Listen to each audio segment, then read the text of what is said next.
Sa dugang nga balita, Land Transportation Office gindula na ang 100 pesos nga registration fee sa mga top box o kung saddlebag sa mga motorsiklo. Si Kim Salinas nakatutok.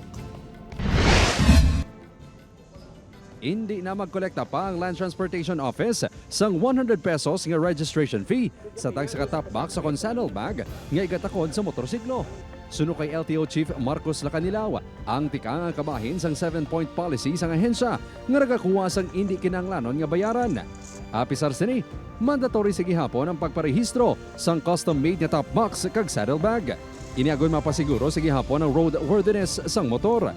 Mag-a-issue ang LTO sang certification bilang proof of registration sa baylo sang official receipt. Wala pa sa may nabaton nga opisyal nga pagsulundan ang LTO-6 sa pagpatuman sini. Everything classified as parang top box or saddlebags will tiway mo na ang ilang registration. Ang aton sinalantawan kung ano ang how do we do it. Dako nga bulig para sa mga riders sa motor ang bago nga pagsulundan nila bina sa delivery riders. Kasubong na lang ni Dennis nga may tato kakabataan. Magluwa sa 100 pesos nga masave.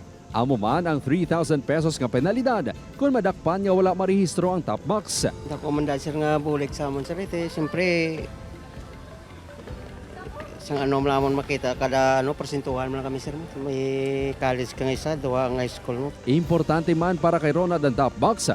Bangod ginasudlan sa isang helmet kagiban pa nga gamit. 100 awat pa na sa panyaga namon mo.